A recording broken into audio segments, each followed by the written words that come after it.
sentido. Deus é tremendo, Deus é maravilhoso. Livro de Romanos, capítulo 6. Aleluia. Livro de Romanos, depois de Atos, antes de Coríntios. Livro de Romanos, capítulo 6, versículo 1, diz assim: que diremos, pois? Permaneceremos no pecado para que seja a graça mais abundante? De modo nenhum. Como viveremos ainda no pecado, nós que para ele morremos? Ou porventura ignorai-vos que todos nós que fomos batizados em Cristo Jesus, fomos batizados na sua morte?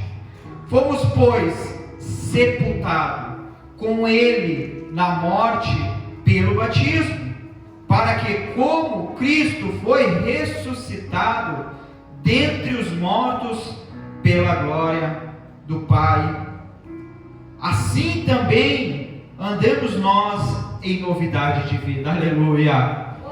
Feche teus olhos um minutinho só, assim como você está. Pai querido e Pai amado, santo, santo és o teu nome, Jesus. Deus de maravilhas, Deus de poder, Deus do impossível, Senhor.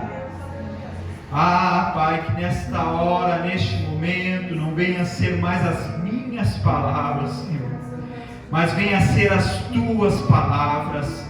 Que o Senhor neste momento comece a me tomar, Senhor. Que o teu Espírito Santo, que a tua brasa viva do altar venha tocar neste lugar. Ah, Senhor, que o Senhor venha ungir os meus lábios para anunciar o teu Evangelho, e que esta palavra vá, produza o resultado a qual ela está sendo produzida, ministrada neste lugar. Ah, Senhor, prepara a terra, prepara o nosso coração para receber esta palavra. Dá-nos sabedoria e entendimento, Senhor, e faça florescer nesta noite. É o que nós te pedimos e te agradecemos em nome de Jesus.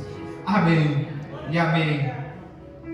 Irmãos, hoje é dia 25 de novembro de 2020. Há exatamente 3 anos atrás, nesta data, eu desci as águas do batismo e anunciava ali a minha rendição a Cristo, meu único e suficiente Salvador. Então, uma alegria nesta noite, nesse dia, 3 anos após, vim aqui poder ministrar a palavra de Deus, vim aqui poder falar algo que Deus tem colocado no meu coração. E esta palavra a qual eu li tem a ver um pouco com isso que eu estou falando agora. Mas primeiramente, antes de adentrar aonde eu creio que Deus tem colocado no meu coração nesta noite, nós precisamos entender que esta palavra, a qual nós sabemos que foi o apóstolo Paulo que escreveu, o apóstolo Paulo que nasceu em Tarso, na Sicília, lá por volta do ano 5 depois de Cristo. E o apóstolo Paulo tinha como seu pai, ele fazia parte de uma religião que se chamava fariseus. E essa religião era uma religião das mais duras sobre a lei. Era uma das seitas judaicas que cumpria rigorosamente a lei.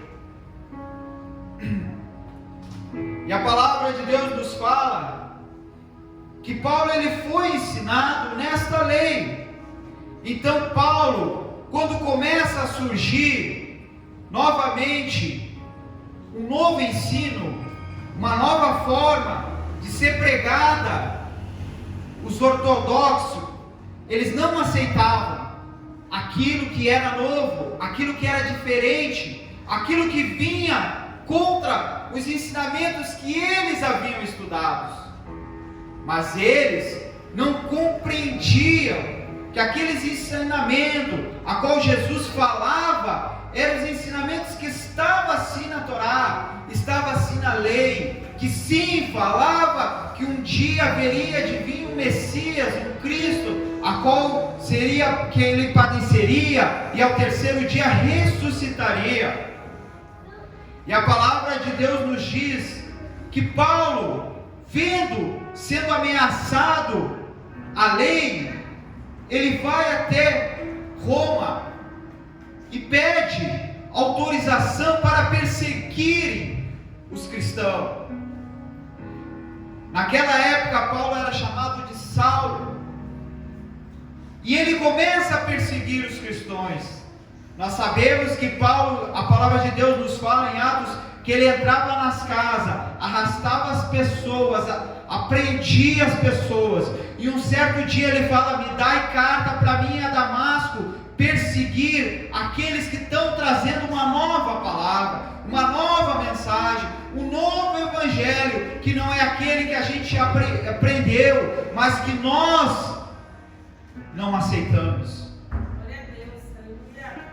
Então Paulo começa a perseguir, mas a palavra de Deus nos diz que ele estava no caminho a Damasco. Quando ele estava chegando em Damasco, uma luz apareceu e começou a falar: Saulo, Saulo, por que me persegues? E Saulo diz: quem és tu? E a voz disse: eu sou o Cristo a qual tu tem perseguido.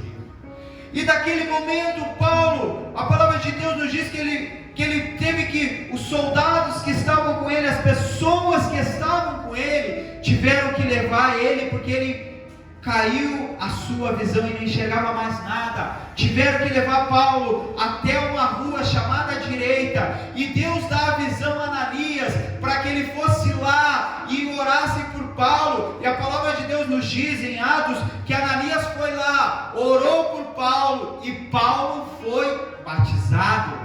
Capítulo 9 de Atos, tu vê essa história.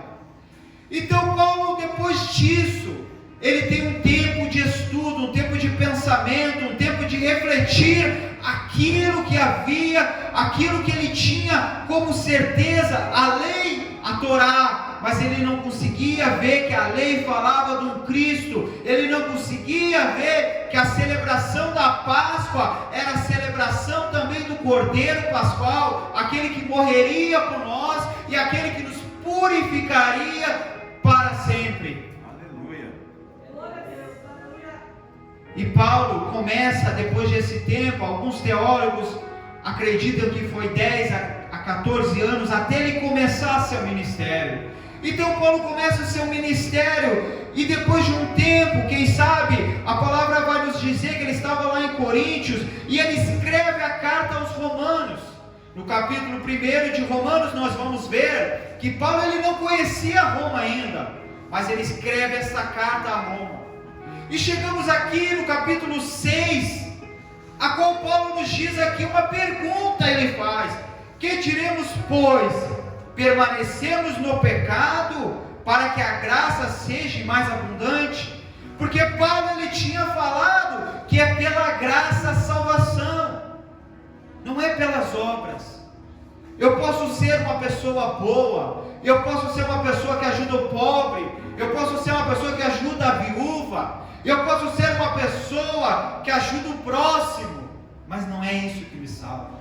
O que me salva é a graça de Jesus Cristo na cruz do Calvário, o sangue que me purifica, porque o meu pecado era mais vermelho do que escarlate, mas Jesus tornou mais branco do que a neve, pelo seu pecado, pelo seu sangue, os nossos pecados foram justificados, e agora estamos sendo justificados perante Deus, pelo sangue do Cordeiro. E a palavra vai nos dizer aqui no capítulo 5, que ele diz aqui isso, porque aonde abundou o pecado, superabundou a graça. Então ele faz essa pergunta no capítulo 6, referente ao capítulo 5, que ele diz que só por um homem entrou o pecado, e só por um pecado a ofensa, mas a justificação crucificação entrou por várias ofensas, porque Jesus foi ofendido, foi humilhado, foi transfigurado, foi transpassado. Mas ele, como cordeiro mudo, não gerou ofensa a ninguém. E Paulo pergunta então essa pergunta, porque muitos, quem sabe, tinham entendido, mas então, se eu permanecer no pecado, a abundância de Deus vai ser maior. Por quê? Porque aonde abundou o pecado, superabundou a graça. Mas Paulo diz, de maneira nenhuma. Por que Paulo diz de maneira nenhuma? Em grego, essa palavra de maneira, que significa, é proibido, certamente não. Não é isso que a palavra nos diz. Por que não é isso que a palavra nos diz? Porque ele diz assim: como viveremos ainda no pecado, nós que para ele morremos. Quando nós descemos as águas do batismo, quando nós levantamos a mão e dizemos, eu aceito Jesus como meu único e suficiente Salvador, ali naquele momento, nós estamos expressando o que Paulo está dizendo aqui. De maneira nenhuma, eu agora vivo para o pecado, porque eu assinei um contrato com Deus no sangue de Jesus, e esse contrato me diz que eu sou purificado pelo sangue de Jesus. Então ele diz, porventura, nós, igreja, ignoramos que fomos batizados em Cristo, fomos batizados na sua morte, assim como Cristo morreu e ressuscitou, nós fomos batizados na morte para o pecado, nós fomos batizados para a morte desta vida, nós não permanecemos mais aqui, nós não temos mais o direito do nosso eu, da nossa vida, mas nós temos o direito de servir a Cristo, fazer a vontade de Deus, fazer aquilo que nos apraz. A palavra nos fala. E a palavra continua. Fomos, pois, sepultados, todos com ele, pela morte do batismo, para que, como Cristo foi ressuscitado dentre os mortos, pela glória do Pai, assim também andamos nós em novidade de vida. Aqui nós chegamos aonde eu quero adentrar nesta noite. Uma novidade de vida, uma vida nova, uma vida transformada, uma vida mudada, uma vida segundo a palavra de Deus. Irmãos, quando a gente vai para uma empresa e lá eles estão procurando alguém para contratar, lá vai ter os requisitos do contrato que você vai assinar. Quando a gente, que nem no meu caso, fui condenado pelo Código Penal, pelo crime, lá está expressamente dizendo, artigo 57, artigo 180, artigo 16, artigo 12, artigo 155, e ali tem os parágrafos, no artigo 157, que significa a mão armada, artigo 16, consumo de droga, artigo 12, tráfico de droga. Lá tem os requisitos daquele contrato que na verdade ninguém quer assinar, mas tu acaba assinando pelos erros da tua vida. Quando nós compramos um produto, assinamos um serviço de internet, de celular, de TV, lá há um contrato. E nesse contrato, as cláusulas, se tu quebrar o contrato, por exemplo, após o 5º mês, quem sabe tu teria que pagar os outros 7 meses e mais uma multa de 50%. E nesta noite, nós que fomos batizados no Espírito Santo e nas águas, nós assinamos um contrato com Jesus de Nazaré. E nesse contrato que nós assinamos com Jesus, diz que nós temos que ter novidade de vida, temos que ter uma vida nova, uma vida transformada, uma vida renovada pelo Espírito Santo. E qual é um dos primeiros preceitos desse contrato? Uma cláusula que está lá, expressamente dita em Mateus 22:37. Perguntaram-lhe Jesus, e Jesus responde dizendo: amarás ao Senhor teu Deus de todo o teu coração, de toda a tua alma, de todo o teu pensamento. Este é o primeiro mandamento e o grande mandamento. E ali tem um preceito que diz: e o segundo semelhante é: amarás o teu próximo como a ti mesmo. Você assinou este contrato, e muitas vezes a gente esquece, porque ninguém lê o contrato. Quem é que aqui lê um contrato que assinou de internet, de TV? Ninguém. Então muitas vezes a gente se esquece que aqui na lei, aqui nesta palavra, está este contrato dizendo que eu tenho que amar o Senhor, meu Deus, de todo o meu coração. Mas muitas vezes a gente esquece desse amor, e a gente quer voltar para trás, as práticas antigas, porque nós morremos para o pecado. Mas muitas vezes a TV, a mentira, o engano nos faz separação de Deus, porque nós esquecemos dessa cláusula. Nós esquecemos que está no contrato. Nós esquecemos que o nosso irmão, ele pode errar contra nós. A palavra vai nos dizer em Mateus capítulo 5 sobre as bem-aventuranças. Bem-aventurados os humildes de espírito, porque deles é o reino dos céus. Bem-aventurados os que choram, porque serão consolados. Bem-aventurados os mansos, porque herdarão a terra. Bem-aventurados que têm fome e sede de justiça, porque serão fartos. Bem-aventurados misericordiosos, porque eles alcançarão misericordiosas. Bem-aventurados limpos de coração, porque eles verão a Deus. Bem-aventurados pacificadores, porque eles serão chamados filhos de Deus.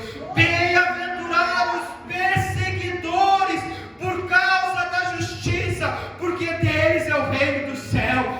Bem-aventurados sois vós, porque minha causa vos injuriaram, vos perseguiram, mentindo, dizendo todo mal contra vós. Regozijai-vos e exaltai-vos, porque é grande o vosso galardão. Nós esquecemos muitas vezes que o nosso irmão, que muitas vezes não tem conhecimento da palavra, não leu este versículo, não leu o contrato, ele vai nos injuriar, ele vai mentir, ele vai fazer falso testemunho contra nós. E nós que lemos o contrato, nós que conhecemos o contrato, muitas vezes o amaldiçoamos, ou muitas vezes fizemos fofoca, ou muitas vezes trazemos ao pastor as nossas súplicas, mas nós esquecemos que neste livro, no capítulo 6 de Mateus, diz lá que quando tu tiver alguma coisa, tu fecha a porta do teu quarto, entra, dobra os teus joelhos e ore a Ele, e Ele que te vê em secreto, Ele te exaltará. Aleluia. Nós não lemos o contrato. Nós não lemos o contrato com Deus. E nós esquecemos que nós estamos numa novidade de vida. Nós não podemos voltar para trás e fazer aquilo que nós fazíamos antes. Um dos preceitos deste contrato é dar bom testemunho. A palavra vai nos dizer em Lucas 17:1. Ele disse aos discípulos, olha o que ele disse, Jesus dizendo: é impossível que não venha o escândalo. É impossível, sempre vai ter alguém que vai escandalizar. É impossível, Jesus está dizendo, é impossível que o escândalo venha, mas ai daquele por quem viera o escândalo. Melhor ele fora que se pusesse ao seu pescoço uma pedra de moinho e fosse lançado ao mar, do que fazer tropeçar um desses pequeninos. Melhor fosse que ele fosse lançado ao mar com uma pedra, a qual ele não conseguia submergir, do que ele trazesse o escândalo à igreja e fizesse muitos cair. Nós esquecemos que a nossa vida é uma vida diferente agora, porque nós fomos sepultados. Nós temos uma novidade de vida, nós temos uma vida nova, nós temos uma vida por amor de Jesus Cristo de Nazaré. Nós temos uma vida transformada, uma vida do novo recomeço, uma vida de transformação. Paulo, esse Paulo perseguidor, depois que ele foi batizado, ele recebeu a luz da palavra, e ele agora, ele tem uma novidade de vida. Antes ele perseguia os cristãos, agora ele anda do lado sendo perseguido. Antes ele tinha o desejo de prender os cristãos, agora esse Paulo é preso pelo cristianismo. Isso é uma novidade de vida. Um dos preceitos dessa novidade de vida é cuidar do nosso coração. Em Provérbios 4:23 diz assim: sobre tudo o que deve guardar, guarda o teu coração, porque dele procede todas as coisas. O sábio Salomão, homem de Deus, já estava dizendo aqui, porque ele sabia que o nosso coração procede todas as coisas. Jesus, ele diz num versículo, numa parábola, agora ele diz: não ajunteis tesouro na terra, aonde a ferrugem, os ladrões, a corça acabam, mas ajunteis tesouro no céu, aonde não há ladrão, não pode chegar ferrugem, porque aonde estiver o teu tesouro, ali vai estar o teu coração. O preceito de uma nova vida é um coração que ama o seu próximo, é um coração que tem o desejo de fazer a obra do Senhor. Nós vamos ver que Jeremias de 48:10 diz: maldito aquele que fizer a obra do Senhor relaxadamente. É uma maldição, tu és maldito, porque tu não tem feito a obra do Senhor com zelo. Nessa noite eu quero fazer a obra do Senhor com zelo. Eu tenho visto que eu tenho errado com Deus na função da obra, mas eu tenho reconhecido que isso tem gerado no meu coração um conflito, que tem me trazido um novo entendimento, que eu tenho que servir mais a Deus, buscar mais a Deus, estudar mais esse livro, entender mais esse livro e receber mais o Espírito Santo. Adoramos, Senhor, aleluia. Aleluia. Um dos preceitos deste livro, a qual a gente gosta muito, que diz lá em Filipenses 4:13, diz assim: tudo eu posso naquele que me fortalece.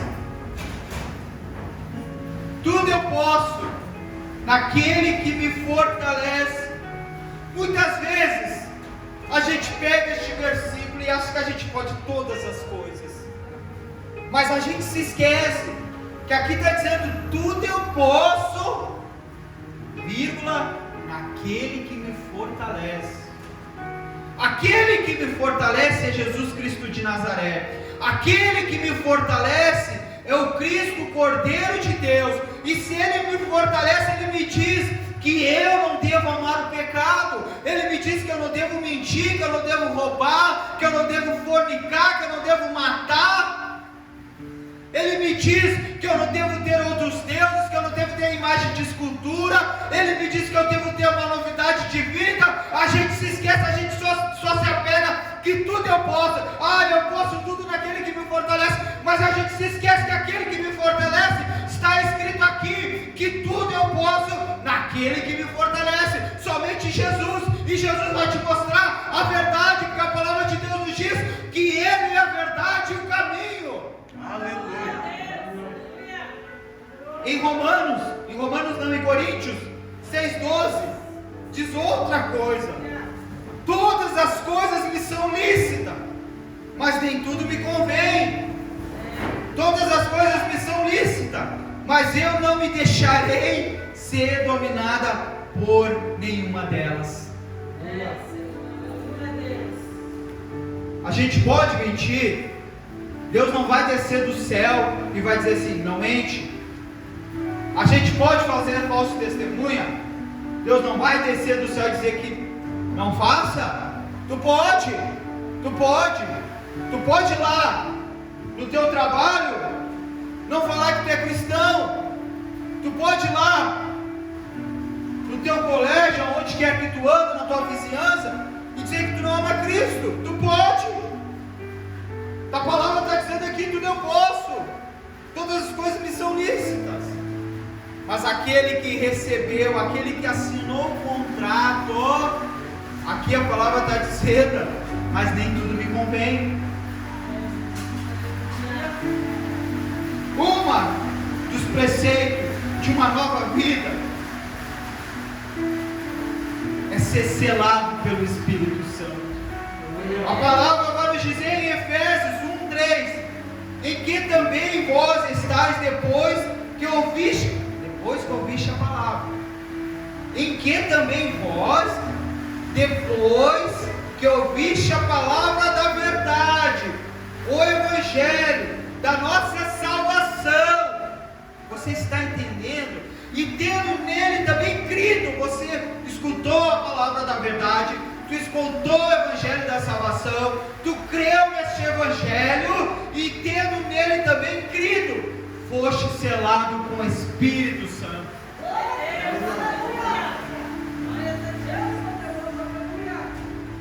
Quando nós aceitamos Jesus, a palavra de Deus nos diz que quando nós nascemos em pecados. Nós vivamos num mundo a qual a palavra de Deus vai nos dizer que ele já é do maligno. Mas quando nós ouvimos esta palavra, ouvimos Efésios 1:3, que diz: em que também vós estáis, depois que ouvimos esta palavra, a palavra da verdade, o Evangelho da nossa salvação, e também nele crido. Depois que nós ouvimos tudo isso, aceitamos Jesus, descemos as águas do batismo. Antes nós éramos do mundo, o mundo do maligno, o mundo das trevas. Agora nós fomos tirados do mundo das trevas, fomos trazidos para o mundo da luz, um mundo que não aceita o pecado, um mundo que não aceita esta ideia que está aí, que nós devemos fazer tudo o que o mundo está nos dizendo, mas não, nós devemos fazer. Nós fomos tirados do mundo das trevas, fomos levados para o reino dos céus. Agora nós vivemos em uma nova vida. Nós vivemos em novidade de vida. Nós vivemos uma vida transformada em Cristo. E nós fomos selados com o Espírito Santo. A palavra de Deus vai nos dizer que o Espírito Santo ele não tem comunhão com as trevas. Ele não se encaixa, ele não se veste, ele não se une. E por que nós continuamos no pecado muitas vezes? Por que nós trocamos esta palavra? Por que nós trocamos esse contrato por poucas coisas? Pelo Facebook, pelo WhatsApp, pela fofoca, pela mentira, pelo engano.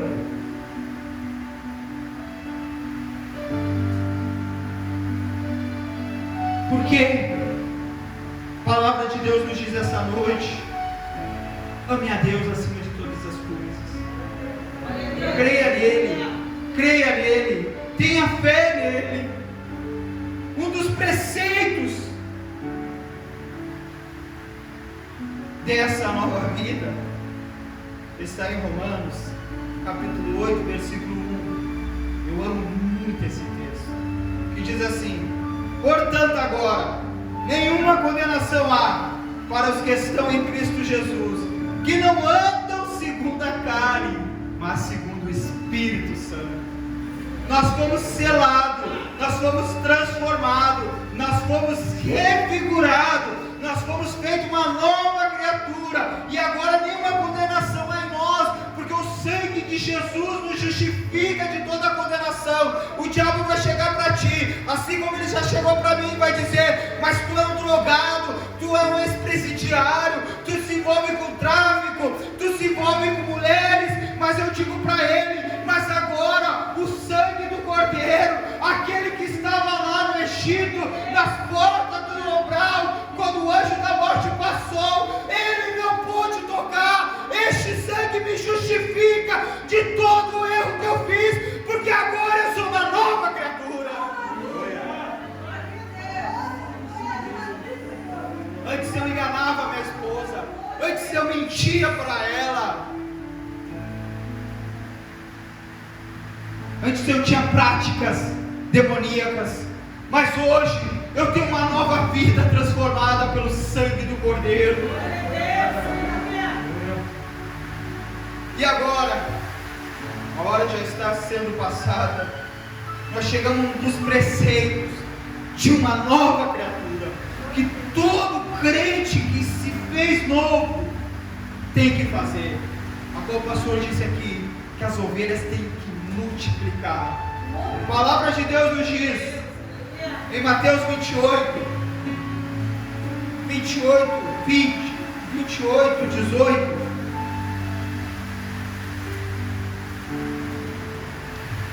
Mateus 28,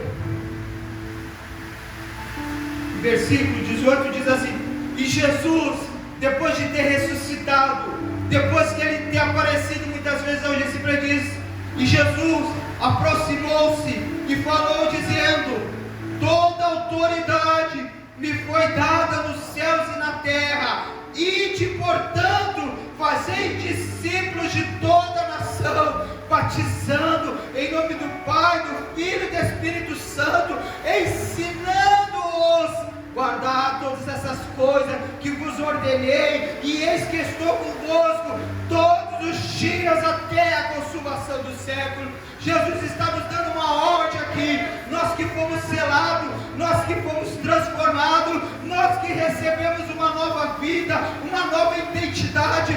Paulo antes se chamava Saulo, mas quando ele foi batizado, quando ele foi transformado, o seu nome já não era mais Saulo, mas era Paulo, a qual muitos chamavam Paulo de Tarso, o São Paulo. Mas ele foi transformado pelo Cordeiro Pascual. E nesta noite, nós que estamos aqui, que assinamos esse contrato, também fomos transformados, também fomos selados, e também devemos de fazer discípulos de todas as nações.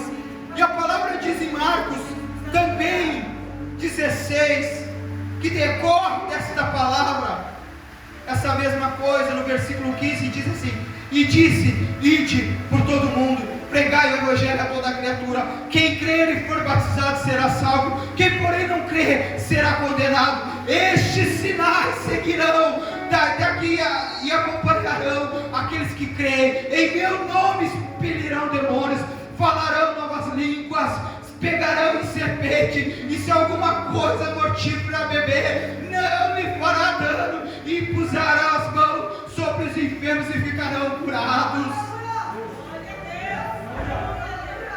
Aleluia, aleluia.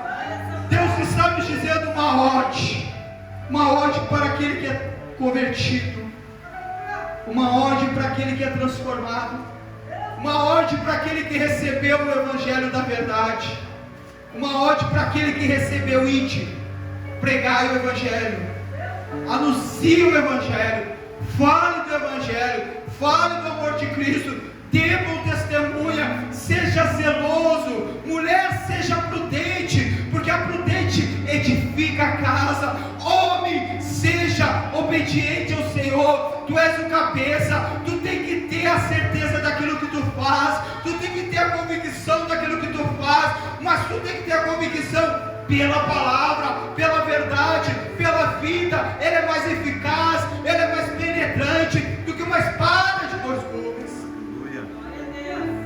para encerrar, irmãos, que a hora já é espaçada.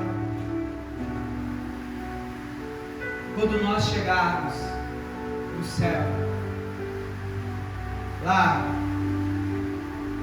aqueles que chegarem e cumprir com esse contrato assinado no batismo, assinado no dia que tu aceitou Jesus, a palavra de Deus vai nos dizer em Mateus 25, vai dizer assim, capítulo 25, versículo 35, que vai dizer daqueles, Jesus está falando aqui do grande julgamento, do dia a qual nós chegaremos a Ele, e Ele vai dizer, porque Ele vai dizer, versículo 34, então dirás ao rei, ao que estiver à sua direita, vinde, bendito de meu Pai, e entrai na posse do reino que vos tenho preparado desde a fundação do mundo, porque tive fome e me deste de beber, e tive fome e me deste de comer, tive sede e me deste de beber, era forasteiro e me hospedaste, estive nu e me vestiste, enfermo me visitaste, preso foste me ver. Então nós vamos perguntar ao Senhor, então perguntar ao justo, Senhor, quando foi que te vimos com fome, te demos de comer, ou sede, te demos de beber? E quando vimos forasteiros e te hospedamos, ou nu te vestimos? Quando te vemos enfermo ou preso e te fomos visitar? Então o rei Jesus de Nazaré vai responder assim, lhe disse essas coisas, em verdade vos afirmo, quando que sempre que fizeste a um destes pequeninos irmãos, a mim me fizeste. Sempre quando nós evangelizamos, falamos do amor de Cristo, as pessoas aqui, a nudez quer dizer a falta da palavra, a falta do ensinamento. Quando Adão pecou, Deus fez para ele uma veste e cobriu a sua nudez. Quando nós andávamos cegos, sem a luz do Evangelho, nós andávamos nu, mas Cristo, pela sua palavra, pelo seu ensinamento, nos cobriu com esta mensagem, e agora os nossos olhos enxergam, assim como os olhos de Paulo começaram a enxergar este Evangelho. Mas aqui também vai dizer que aqueles que não deram de beber, aqueles que não deram de comer, aqueles que não vestiram, não receberam, não foram no hospital, não evangelizaram, não pregaram, a esse Jesus vai dizer, seja lançado no fogo do inferno, aquele que está preparado para Satanás, porque tu não fizeste a minha palavra, antes enterraste o dom, antes enterraste o talento. Tu tens o talento nas tuas mãos, de falar da verdade, de falar da palavra. Então nesta noite, desperta o dom que há em ti. Amém. Aleluia. Glória a Deus. Convida a igreja a